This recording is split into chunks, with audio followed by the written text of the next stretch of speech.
Hello and welcome back to another Demis Hellen tutorial. We're going to look at the bass group today and just look through the kind of creative choices, the presets that I'm using, so then you can go and grab those yourself should you want to create something that's quite similar. So we're not going to go into processing on this because there's a lot of processing that's happening, plus it's an older project that I'm actually kind of ditching a few older processing techniques in favour of some new ones.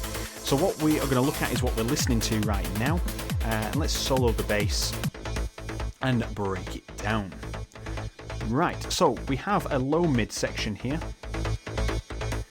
then we have a mid roller providing the start of the drive, it's kind of the lower mids. Then we have the mids section, so the upper mids I'll say, and that is providing the full drive of the track, which then complements that other one, giving you a nice full sound. Then we have a kind of a shallower depth of field, if you would like to describe it like that. So it's a lot quieter, a lot softer, with a little bit of delay on there, and it's actually kind of filling in the gaps and gelling things together nicely. And you'll be surprised that this preset and this preset are exactly the same. And then finally we have a sub bass down here as well as this kind of support layer, which we'll take out, which is just like a little top section. That's really an effect, so maybe that should come out of the bass group now. And we also have the elect zip bass here as well, which you can hear at the end of each phrase. So that happens at the end of each phrase there. But we're not going to focus on that one, that's just like an effect bass. The low mids, so this is just a classic roller, and you can see here just missing out the beat on each bar there to give you that nice classic roll. So usually I would alter the velocities to make them a little bit quieter at the beginning, so it kind of rolls up in volume and it gives you a little bit more depth.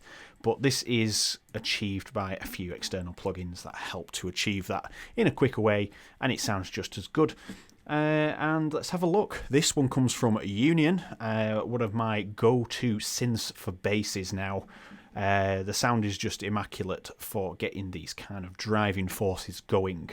So let's have a look. We've got two saw waves, and then we've got the wavetable, which has been generated from these two oscillators using the distortion there, as you can see, to create this, and then I've picked a position on the wavetable.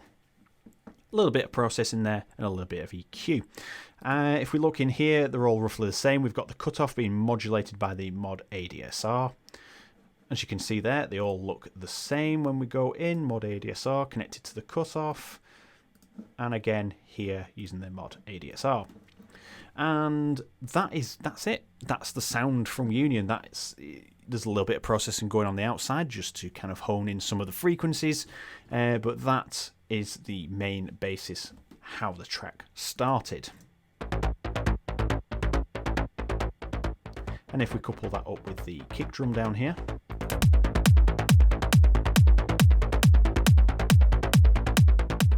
it's sounding really well. And next we have the mid roller, which is using this method, and we're using the down, up, and then down again. So these two are identical at the start and end of the bar, and these two in the middle are identical as well. This starts to introduce movement. If we drop these down, you can see that this has been derived from the rolling bass that we had in the other one to introduce some movement, and that sounds like this.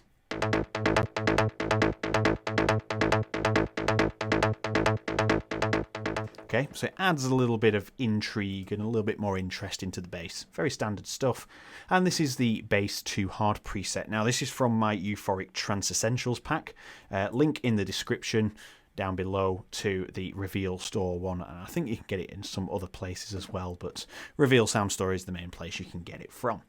And this is just using two FM sections here, using the Robo 3 to kind of shape the sound, and some various processing. I think we've got a little bit of shaping in there, a little bit of delay, but that's external, and that is it. And then you can see here focused on the upper mids, and it sounds really nice. Just fits in nicely with the first sound, adds a little bit of depth, there's a little bit of delay in there, and it just starts to gel things together.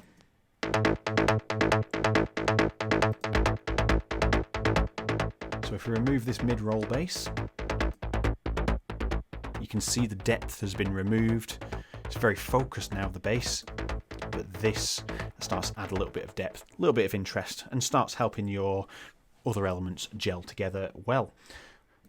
Okay, so the next one is a variation of this same pattern. Now if we go in, we can see the down, up, down pattern there, then it alternates, and then we have these two sections which are identical, which is the down and then up, up, which gives another element and another avenue of complexity to your bass, and then this is repeated across each bar. And if we listen to that one,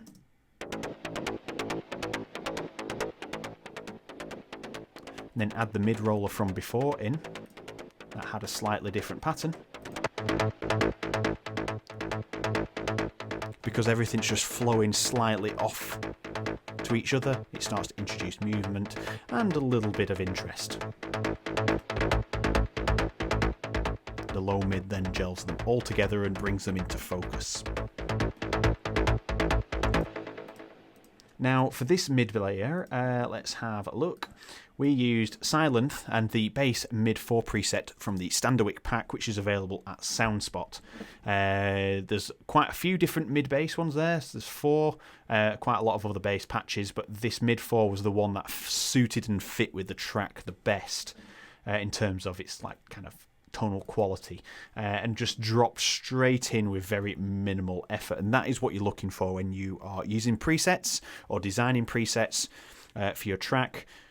Things just need to kind of effortlessly drop in there and just work with very minimal effort. So this one sounds like this.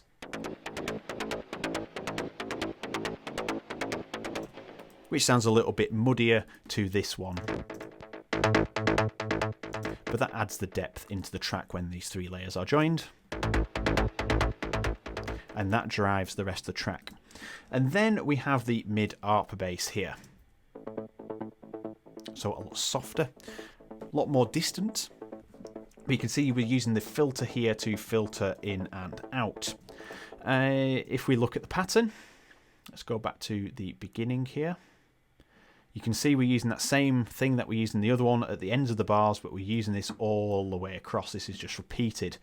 Whereas in the previous one, it was only at the ends of that bar. So you can see just these two here, whereas we're using this all the way across. And this is the same preset from Union, the Trance 01. Again, obviously you can get this from my website under the free presets, always in the description down below. And we've just changed a few things. We've added a few more processing details in there, removed an oscillator, changed the volume levels, just to change the timbre of the sound. And that is exactly the same as this low mid one. But what this is doing is adding a little bit of what I call the glue and the gelling agent to your bass. You can't really hear it, but you notice it's gone when you remove it, and it just helps everything gel together. You've got everything following quite a strict regime of patterns, and then this one with a little bit of delay and a little bit softer and more distant just provides the enhanced quality of the bass and gives it that gelling glue. So let's have a listen to that with the other layers, and we'll just like remove it in and out every bar.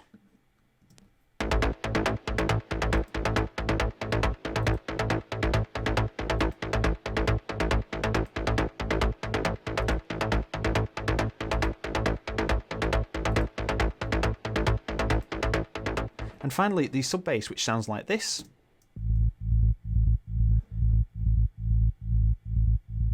Like I said, you will need headphones for this section, but you can see this is just like a sine wave with a guitar waveform influencing it on the wavetable mix there. Very central, got analog activated there, some filters to give it that very intriguing tonal quality that kind of sits right in the middle of your track along with that mid layer. And then I've just kind of adjusted the filters there to obviously turn it into a nice sub bass. So it's easily done, but you can get that preset from the Euphoric Trance pack that I mentioned earlier, link in the description.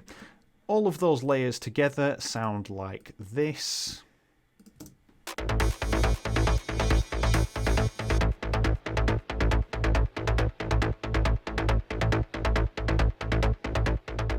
then coupled with the kick.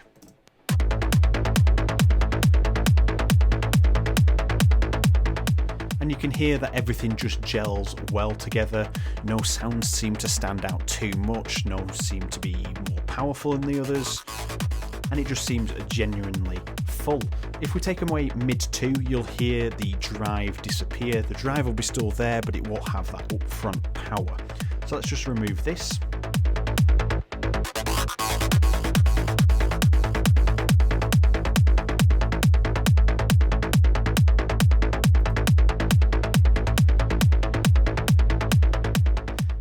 Really focused on those mid frequencies to just give it a little bit more presence and drive, and they are the reasons why I choose them.